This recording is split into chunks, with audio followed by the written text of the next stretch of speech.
selamat siang, selamat datang di ibadah saya yang kedua, minggu pertama di bulan pertama di tahun yang baru, tahun 2021. Selamat tahun baru buat kita semua. Mari kita sama-sama bangkit berdiri, kita memberi satu doa.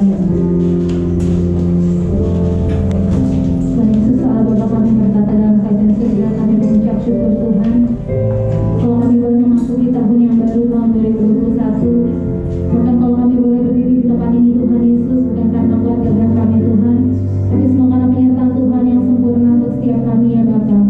Terima kasih Tuhan untuk berkat nafas, berkat kehidupan yang Tuhan berikan pada setiap kami ya Bapa.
Shalom saudara, pernahkah kita berpikir bagaimana banyak hamba-hamba Tuhan atau orang-orang percaya dipakai dengan karunia kesembuhan ilahi, mengusir setan, membangkitkan orang mati, bahkan melakukan hal-hal yang luar biasa?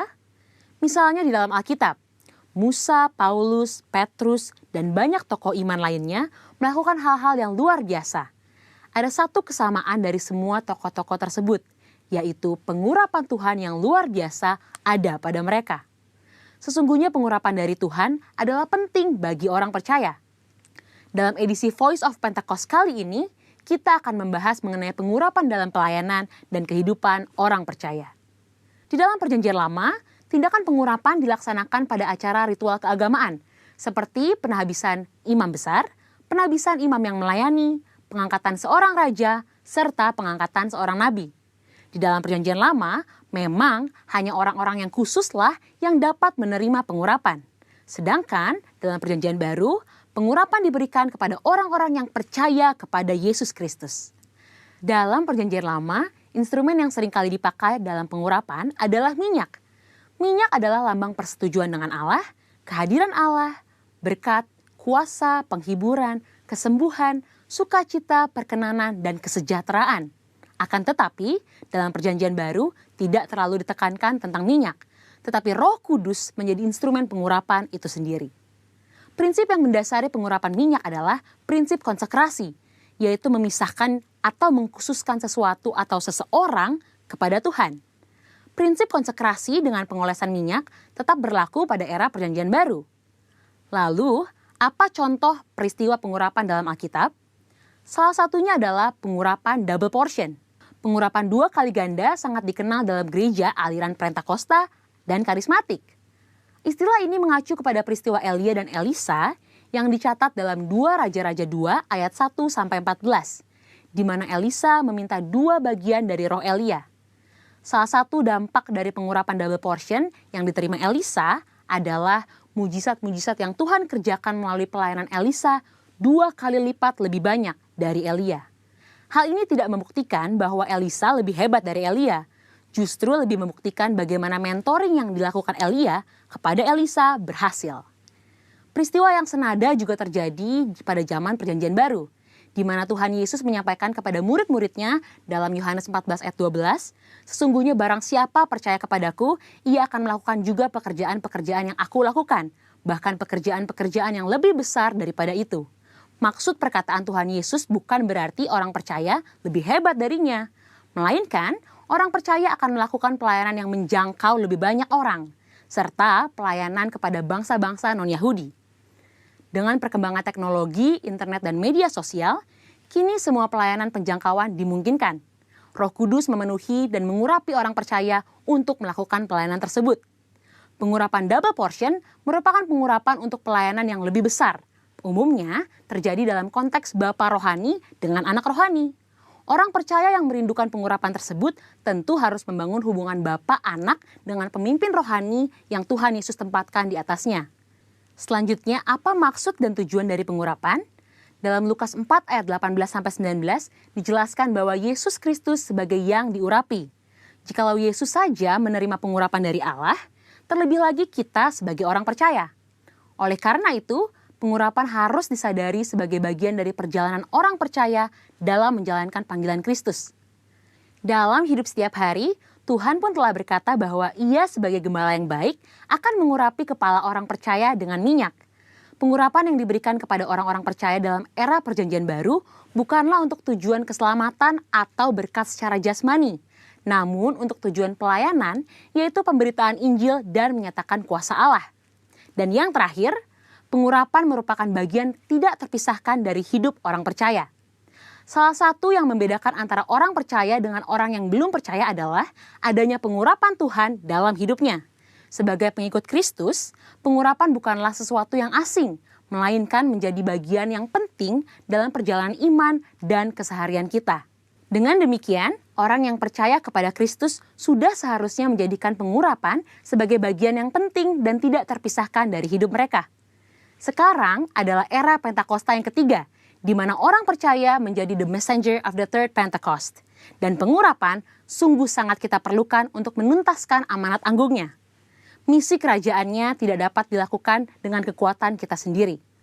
Jadi, kita jangan sampai melewatkan kesempatan untuk menerima pengurapan dari Tuhan melalui para pemimpin rohani kita.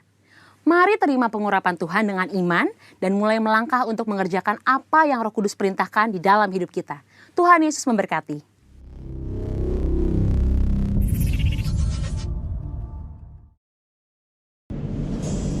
Pentakosta ketiga.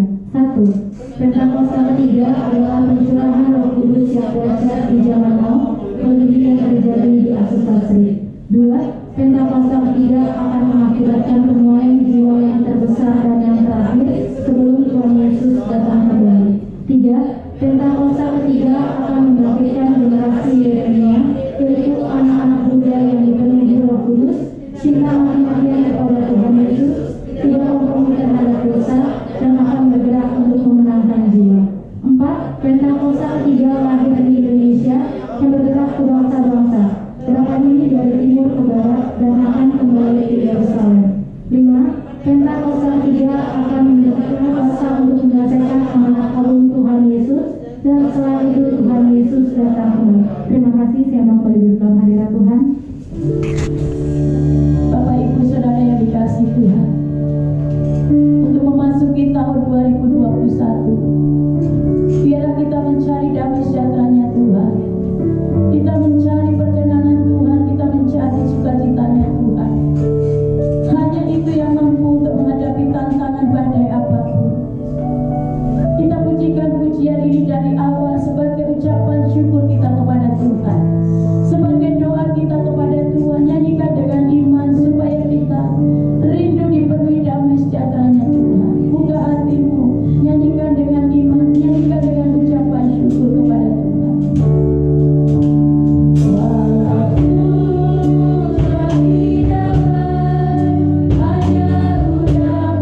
syukur. Mari yang siap diberkati Tuhan sama-sama katakan amin. Beri kemuliaan buat Tuhan. Silakan duduk kembali. Shalom. Tetap semangat, amin. Puji Tuhan. Hari ini Tuhan memberikan tema damai sejahtera dan sukacita dalam gereja. Bapak Ibu Saudara yang dikasihi Tuhan, apa yang disampaikan pujian terakhir, hanya Yesus itu jawaban setiap hidup kita. Walaupun badai tantangan ada di depan kita, tetapi jangan sampai kehilangan damai sejahtera, amin. Puji Tuhan, untuk masuk tahun 2021, mari kita cari perkenanan Tuhan, kita cari sumber damai sejahtera itu, supaya apa, kita mampu untuk menghadapi badai di tahun 2021. Hanya Tuhan jawaban kita, amin. Tuhan Yesus memberkati. Kita baca dalam 1 Korintus 14 ayat 33 yang menjadi perenungan kita hari ini. 1 Korintus 14 ayat 33, kita baca sama-sama dengan cepat. 1, 2, 3. Sebab Allah tidak menghendaki kekacauan, tetapi damai sejahtera. Bapak Ibu Saudara yang dikasihi Tuhan, tema firman Tuhan hari ini adalah damai dan sukacita dalam gereja. Kenapa kita perlu damai sejahtera dari gereja, dari Tuhan? Yang kedua, bagaimana caranya supaya damai sejahtera itu ada di dalam gereja? Ini yang kita bahas hari ini. Dan firman Tuhan dikatakan, tolong jangan ditutup, 1 Korintus 14 ayat 33. Sebab Allah tidak menghendaki kekacauan. Untuk masuk tahun 2021, Tuhan tidak menghendaki kekacauan. Sebaliknya Tuhan menghendaki kedamaian. Sebab Allah tidak menghendaki kekacauan, tetapi damai sejahtera. Bapak Ibu Saudara yang dikasihi Tuhan, kehendak Tuhan untuk memasuki tahun 2021, mari kita mencari damai sejahteranya Tuhan. Kalau saudara menghendaki kekacauan, itu sudah melawan kehendak Tuhan. Tapi hari ini Tuhan menghendaki setiap kita, tidak ada yang terkecuali. Mari kita cari damai sejahteranya Tuhan. Cari damai sejahteranya Tuhan sesuai dengan Matius 5 ayat berapa itu? 9 kalau nggak salah. Berbahagialah orang yang membawa damai, karena engkau akan disebut anak-anak Allah. Kalau saudara membawa damai sejahtera Allah, saudara akan disebut anak-anak Tuhan. Kalau saudara suka keributan, suka kekacauan, saudara bukan diakui menjadi anak-anak Tuhan. Jadi untuk memasuki tahun 2021, di sini dikatakan apa?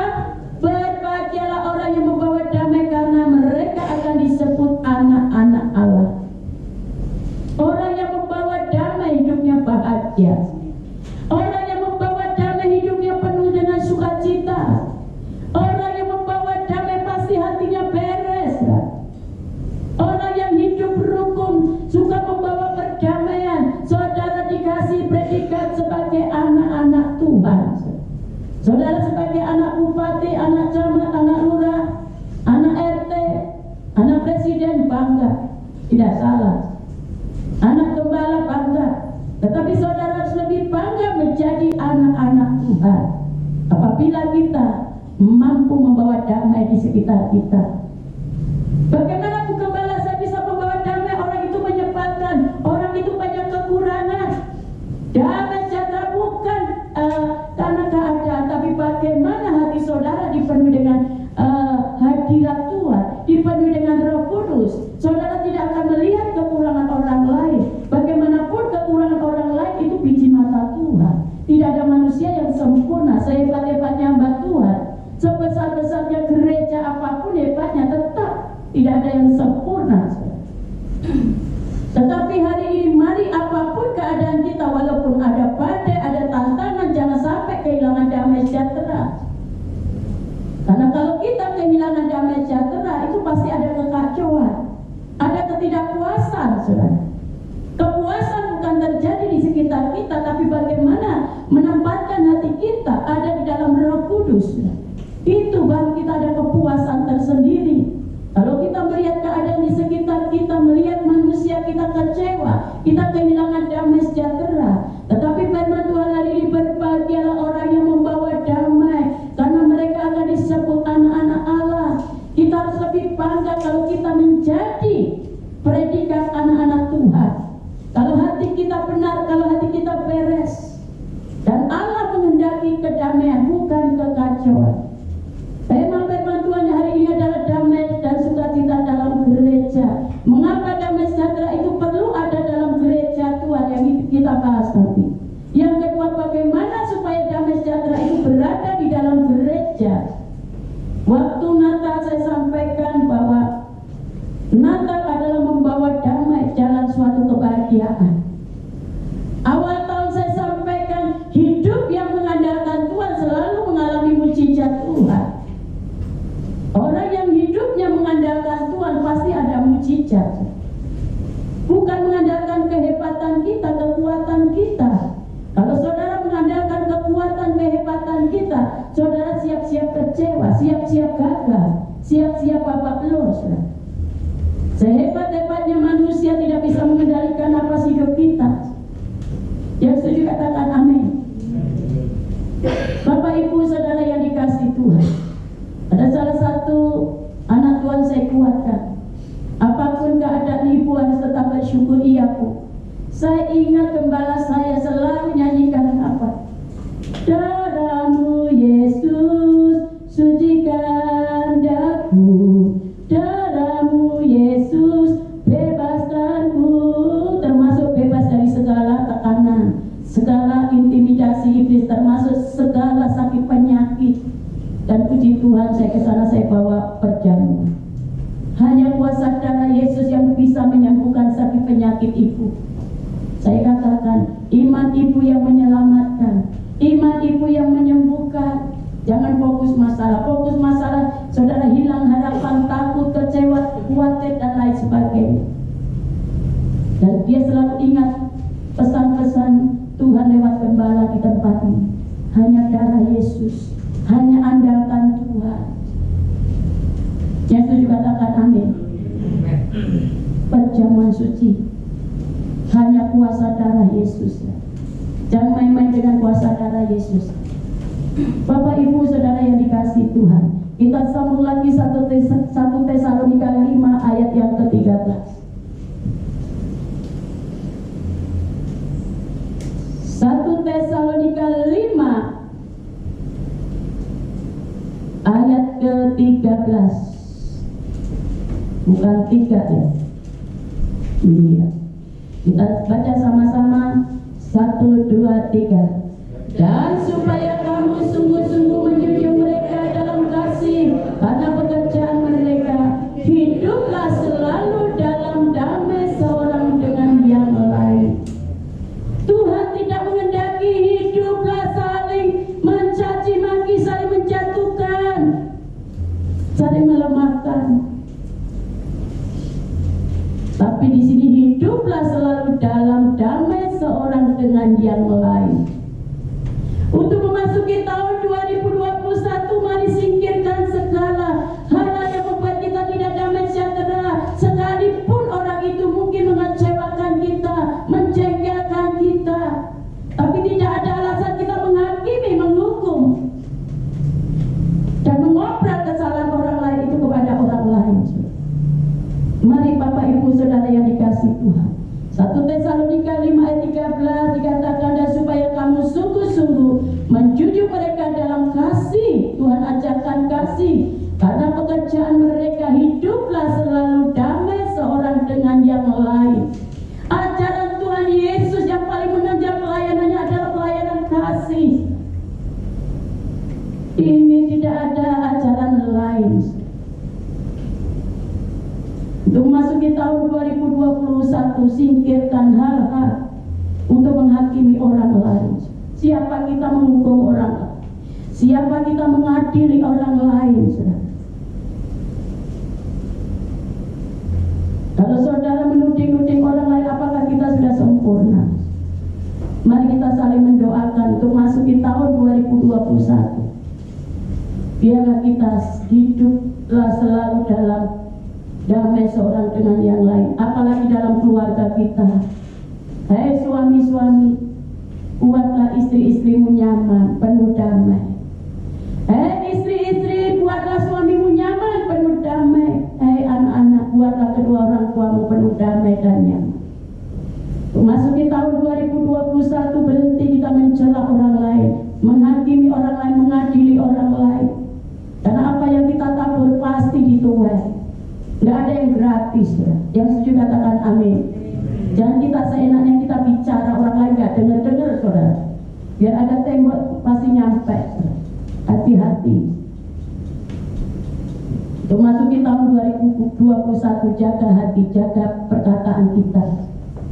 Bapak Ibu Saudara yang dikasihi Tuhan, saat-saat terakhir pelayanan Yesus, kalimatnya apa yang dikatakan dalam doanya, damai sejahtera ku tinggalkan bagimu. Kenapa damai sejahtera ditinggalkan bagi kita semua? Karena manusia butuh damai sejahteranya Tuhan. Sesuai dengan Yohanes 14 ayat 27. Damai sejahtera yang diberikan oleh Tuhan beda dengan damai sejahtera yang diberikan oleh dunia. Damai sejahteranya Tuhan itu sangat berbobot, sangat berkualitas. Makanya damai sejahtera perlu ditinggalkan, perlu kita nikmati saudara. Karena tanpa damai sejahteranya Tuhan kita nggak mampu untuk menghadapi badai. Sesuai dengan pujian tadi, walaupun badai ada di depan kita, jangan sampai kehilangan damai sejahtera. Bapak Ibu Saudara yang dikasihi Tuhan, mengapa damai sejahtera perlu ada dalam gereja? Jawabannya ada 2 Petrus pasal 3 ayat 18. Mari kita baca sama-sama 2 Petrus pasal 3 ayat 18. Kenapa damai sejahtera perlu ada di dalam gereja? 2 Petrus pasal 3 ayat 18 ini menjadi pergumulan saya Tuhan, apa yang saya sampaikan di bulan Januari 2021. Rupanya tema hari ini damai sejahtera dan sukacita ada dalam gereja. Ini yang harus saya sampaikan. 2 Petrus 3 ayat 18 kita baca sama-sama 1, 2, 3. Tetapi bertumbuhlah dalam kasih karunia dan dalam pengenalan akan Tuhan dan Juru Selamat kita, Yesus Kristus. Baginya kemuliaan sekarang dan sampai selama-lamanya. Mengapa damai sejahtera ada di dalam gereja Tuhan? Jawabannya ada dalam 2 Petrus 3 ayat 18. Karena hal tersebut akan membantu pertumbuhan gereja. Di dalam gereja ini bukan orang-orang yang sempurna, orang-orang yang perlu dibentuk supaya bertumbuh menjadi bejana yang luar biasa. Karena hal tersebut membantu pertumbuhan gereja, saudara. Makanya perlu apa? Damai sejahtera. Di luar Tuhan banyak mengalami tekanan, kekacauan dan lain sebagainya. Karena hal tersebut damai sejahtera kenapa perlu ada di dalam gereja? Supaya ada pertumbuhan dalam gereja. Tetapi bertumbuhlah dalam kasih karunia dan dalam pengenalan akan Tuhan. Orang yang mengenal Tuhan dengan sungguh-sungguh dan Juru Selamat kita Yesus Kristus baginya kemuliaan sekarang dan sampai selama-lamanya. Maka kerohanian kita akan bertumbuh. Untuk masuki tahun 2021, mari pengenalan akan Tuhan kita tingkatkan supaya kehidupan kita semakin bertumbuh di dalam Tuhan. Yang setuju katakan amin. Poin yang kedua, mengapa damai sejahtera perlu ada di dalam gereja? Jawabannya kita baca lagi 1 Korintus 14 ayat 33. 1 Korintus 14 ayat 33 kita kembali 1, 2, 3. Sebab Allah tidak menghendaki kekacauan tetapi damai sejahtera. Poin yang kedua, mengapa damai sejahtera perlu ada dalam gereja? Karena hal tersebut akan memberi suatu kesaksian bagi dunia. Nah, kenapa damai sejahtera perlu ada di dalam gereja? Supaya menjadi kesaksian. Kalau gereja suka berantem, suka ribut, suka memecah belah, boro-boro jadi kesaksian. Jadi poin yang kedua, kenapa damai sejahtera perlu ada dalam gereja? Supaya menjadi berkat, supaya ada kesaksian bagi dunia, bukan menjadi kekacauan, bukan menjadi keributan. Poin yang ketiga, kenapa damai sejahtera perlu ada dalam gereja. Yang ketiga adalah karena hal tersebut akan menjadi alat Tuhan untuk membawa jiwa kepada Yesus. Kalau saudara membawa damai, saya percaya saudara bisa membawa jiwa kepada Yesus. Rupanya anak Tuhan itu hidup damai ya, hidup tenang, hidup rukun dan lain sebagainya. Tapi kalau keluarga kita selalu bertengkar, selalu banyak musuh, selalu kita musuhin orang, gimana kita membawa jiwa? Udah takut duluan. Jadi poin yang ketiga, mengapa damai sejahtera perlu ada dalam gereja? Supaya saudara dan saya dipakai Tuhan untuk membawa jiwa dimenangkan bagi Yesus. Yang setuju katakan amin. Poin yang kedua, bagaimana caranya supaya damai sejahtera ada di dalam gereja? Mari kita baca Galatia 5 ayat 16. Galatia pasal 5 ayat yang ke-16. Kita baca sama-sama Galatia 5 ayat 16, 1, 2, 3. Maksudku ialah hiduplah oleh roh, maka kamu tidak akan menuruti keinginan daging. Poin yang pertama, bagaimana caranya supaya damai sejahtera berada dalam gereja? Poin yang pertama adalah damai sejahtera ada dalam gereja jika kita berjalan hidup dalam roh, hidup akan takut akan Tuhan. Hidup dalam roh adalah hidup sesuai dengan kehendak Tuhan, bukan maunya sendiri. Sebagai anak Tuhan, malas ke gereja, malas baca firman, alasan di rumah online, tapi pura-pura online ribut terus, bersungut-sungut terus, bertobat. Masa pandemi ini online silakan, tapi benar, ibadah, baca firman, doa. Saya jujur ya, selama pandemi sama sebelum pandemi lebih banyak doanya pas pandemi ini. Lebih banyak doanya, lebih banyak puasanya. Karena kita punya beban. Beban buat pekerjaan Tuhan, beban untuk negara, beban untuk keluarga. Nah ini, jangan kita banyak masalah, kita sudah malas sama Tuhan. Bagaimana supaya hidup kita penuh damai sejahtera ada dalam gereja? Caranya hidup kita harus mau dituntun oleh Tuhan. Hidup sesuai dengan kehendak Tuhan, hidup di dalam roh. Poin yang kedua, bagaimana caranya supaya hidup dalam damai sejahteranya Tuhan? Kita baca 1 Korintus pasal 3 ayat yang ketiga, poin yang kedua. 1 Korintus pasal 3 ayat yang ketiga.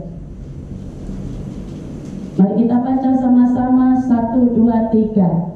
Karena kamu masih manusia duniawi, sebab jika di antara kamu ada iri hati dan perselisihan, bukankah hal itu menunjukkan bahwa kamu manusia duniawi dan bahwa kamu hidup secara manusiawi? Poin yang kedua, bagaimana caranya supaya damai sejahtera ada dalam gereja? Poin yang pertama, hiduplah berjalan dengan roh, dengan takut Tuhan. Yang kedua adalah damai sejahtera ada dalam gereja apabila jika tidak ada iri hati di antara kita. Nah, kalau saudara masih ada iri hati, boro-boro membawa damai. Orang susah dibilang sombong, orang diproses Tuhan dibilang apa? Dikata-katain. Nah, ini mulutnya ini waduh udah rusak. Nah, benar salah, nggak benar salah. Kalau nggak benar didoai, kalau diberkati ya puji Tuhan. Amin. Bagaimana caranya supaya damai sejahtera ada dalam gereja? Kalau hidup kita, umat Tuhan, tidak ada iri hati. Iri hati ini membuat kekacauan, panas. Orang sukses panas, orang diproses Tuhan, maaf, direndahkan, mungkin banyak dosanya dan lain sebagainya. Nah,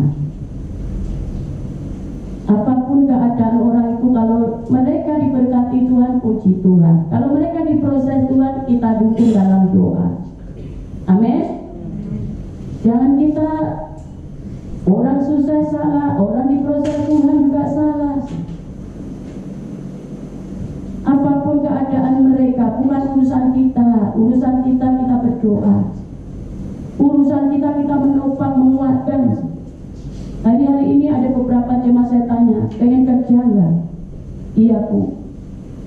Kalau benar-benar pengen kerja serius, puji Tuhan hari ini mulai kerja.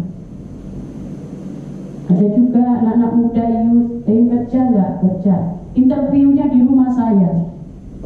Sampai anak saya mau Zoom, Mama di mana? Satu saya ngomong jemaat, satu anak saya lagi Zoom di kampusnya sama dosennya. Waduh. Satu ngomong anak, satu ngomong jemaat. Dari sore sampai malam, tidak apa-apa ya. Walaupun disibukkan, yang penting jemaat semua sukses. Amin. Amin. Ya. Punya beban. Orang nganggur dikata-katain, orang susah dikata-katain. Nah, kita doakan saudara, miliki hati yang baik dan benar supaya ada damai sejahtera masuk tahun 2021. Ayo jaga hati kita. Hidup ini gak lama kok. Saya kadang-kadang kalau saya pujian penyembahan, anak saya yang laki ini ketawa-ketawa. Kuncinya apa? Kunci gembor. Main kita tiap hari. Karena apa? Di saat kita menyembah Tuhan ada damai sejahtera. Kalau kita lihat masalah nggak kuat, saudara. Kalau kita lihat bangsa kita, waduh ngeri, saudara. Kita doakan bangsa kita. Apalagi kalau saya lihat Pak Presiden, aduh dicaci maki, aduh Tuhan. Jujur saya punya beban. Mungkin pasturnya dianggap orang kampungan. Jangan kita melihat hanya casingnya. Kita doakan. Kalau kita punya hati penuh damai sejahtera, nggak ada tempat lagi kita mencari-cari kesalahan orang lain. Amin. Poin yang ketiga yang terakhir, Matius 5 ayat 8. Matius pasal 5 ayat 8, ayat terakhir. Mari kita baca sama-sama 1, 2, 3. Berbahagialah orang yang suci hatinya, karena mereka akan melihat Allah. Hati yang penuh dengan damai, hatinya pasti tulus. Melihat orang tulus, melihat orang selalu positif. Berbahagialah orang yang suci hatinya, karena mereka akan melihat Allah dahsyat.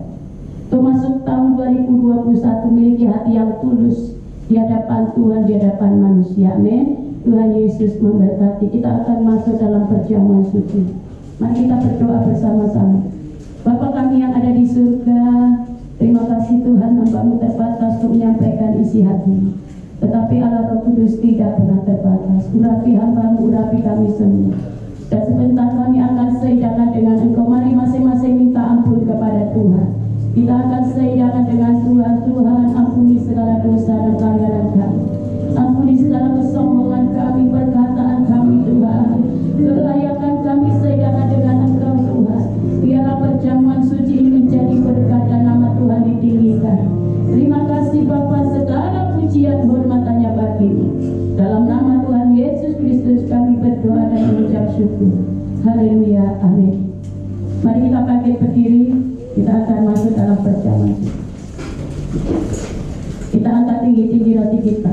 Demikianlah firman Tuhan, sebab apa yang telah Kuteruskan kepadamu telah aku terima dari Tuhan, yaitu bahwa Tuhan Yesus pada malam waktu ia diserahkan mengambil roti, dan sesudah itu ia mengucap syukur atasnya, ia memecah-mecahkan dan berkata, inilah tubuhku yang diserahkan bagi kamu, perbuatlah ini menjadi peringatan akan aku. Saudara-saudara yang dikasihi Tuhan, bukankah roti yang kita pecah-pecahkan adalah persekutuan dengan tubuh Kristus? Mari kita makan bersama-sama di dalam nama Tuhan Yesus.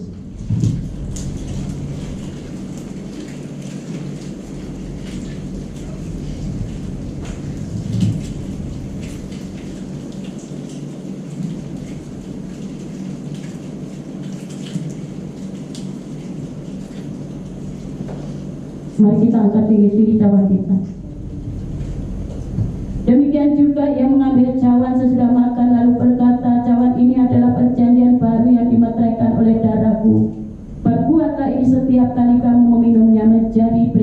menyerahkan aku. Saudara-saudara yang dikasih Tuhan, bukankah cawan pengucapan syukur yang atasnya kita ucapkan syukur adalah persekutuan dengan darah Yesus. Mari kita minum bersama-sama di dalam nama Tuhan Yesus.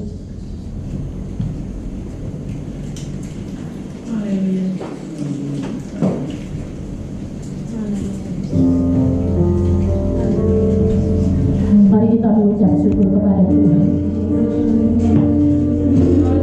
Terima kasih Tuhan. Engkau mengampuni dosa kami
sumbangan dana pembangunan sudah ditempel di papan pengumuman, nanti bisa lihat janji-janji iman, janji sukarela, menabur sukarela, ada tayangannya di bawah ya. Jadi Bapak Ibu bisa melihat laporannya. Ya puji Tuhan, saya akan berdoa di bulan Januari. Bapak Ibu yang berulang tahun tolong bagi berdiri. Ayo kita angkat tangan, kita akan berdoa bersama-sama. Kami bersyukur buat anugerah dan kebaikan Tuhan. Di bulan Januari anak-anak kami, kekasih-kekasih kami Tuhan berulang tahun. Kami berdoa dengan kuasa darah Yesus Tuhan. Dengan otoritas Allah Kau berkati setiap anak-anak-Mu yang berulang tahun di bulan Januari. Tuhan memberikan umur panjang dengan kekuatan, kesehatan, kemuliaan, kejayaan, keberhasilan, keberuntungan menyertai setiap anak-anak kami di bulan Januari ini Tuhan. Dan mereka yang tidak hadir Tuhan Kau juga memberkati. Tuhan berikan bonus, Tuhan kekuatan, kesehatan yang sempurna. Terima kasih Bapa, segala pujian hormat hanya bagi-Mu. Dalam nama Tuhan Yesus Kristus kami berdoa dan mengucap syukur. Haleluya, amin. Umur panjang. Tolong ya, membagikan ya.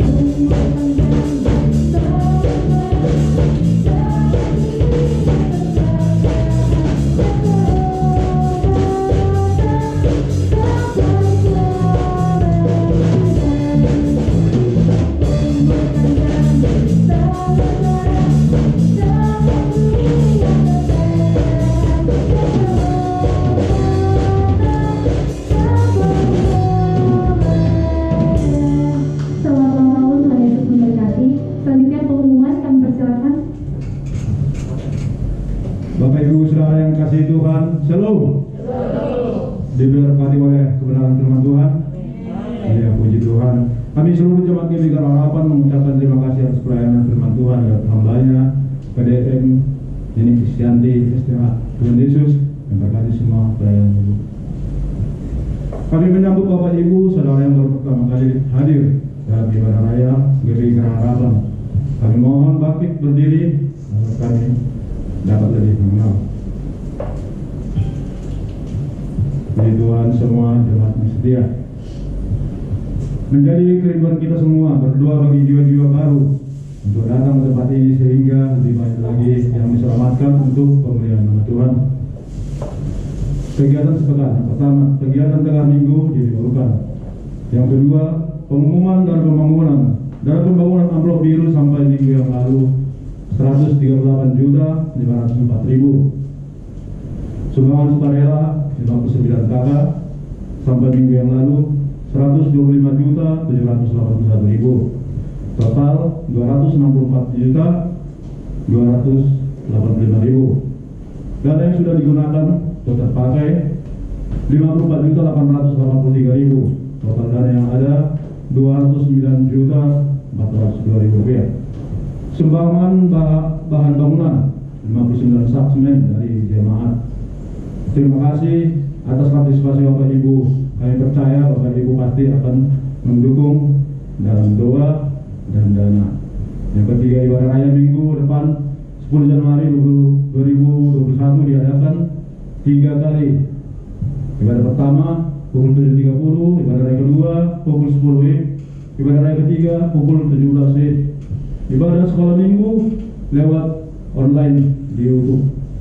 Yang keempat, mengingat untuk ibadah raya kedua terlalu penuh, maka dihimbau bagi jemaat yang rindu untuk beribadah agar dapat datang pada ibadah raya pertama pagi dan ibadah raya ketiga sore. Kalau sudah penuh, dianjurkan untuk dapat beribadah pada jam-jam berikutnya. Yang kelima, untuk melakukan protokol kesehatan dalam ibadah, maka setiap jemaat diwajibkan mencuci tangan sebelum ibadah, menggunakan masker, cek suhu tubuh dengan termogan dan physical distancing. Yang keenam, demikian info dalam penanggulangan COVID-19 pada saat ibadah. Dihimbau setelah ibadah selesai agar Bapak Ibu Saudara dapat langsung pulang ke rumah masing-masing. Gembala dan pengajar mengucapkan selamat tahun baru 2021. Kiranya tahun yang baru tetap berpengharapan kepada Tuhan dan ada semangat baru menggapai masa depan bersama dengan Tuhan. Tuhan Yesus memberkati. Terima kasih Tuhan Yesus. Inilah doa Yates Tuhan yang setiap hari kami memandangkan Tuhan di dalam setiap doa-doa kami Tuhan. Kami bersyukur Tuhan bisa beribadah di awal tahun ini Tuhan Yesus, di minggu pertama ini Tuhan.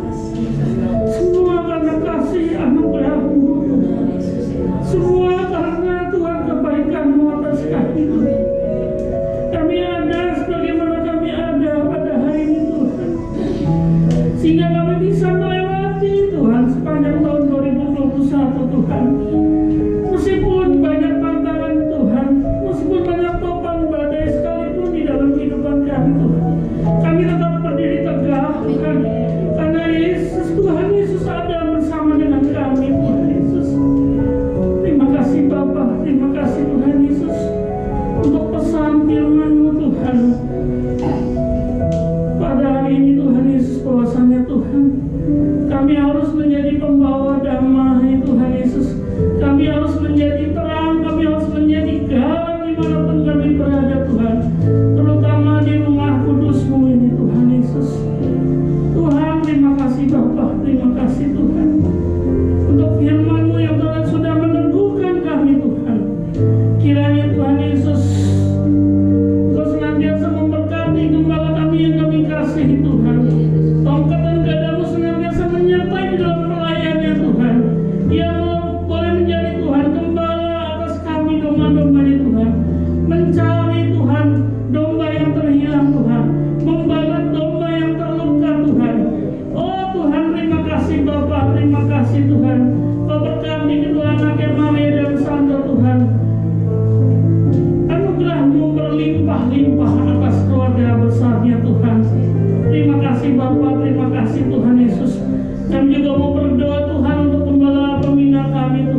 Terima kasih Bapa, terima kasih Tuhan.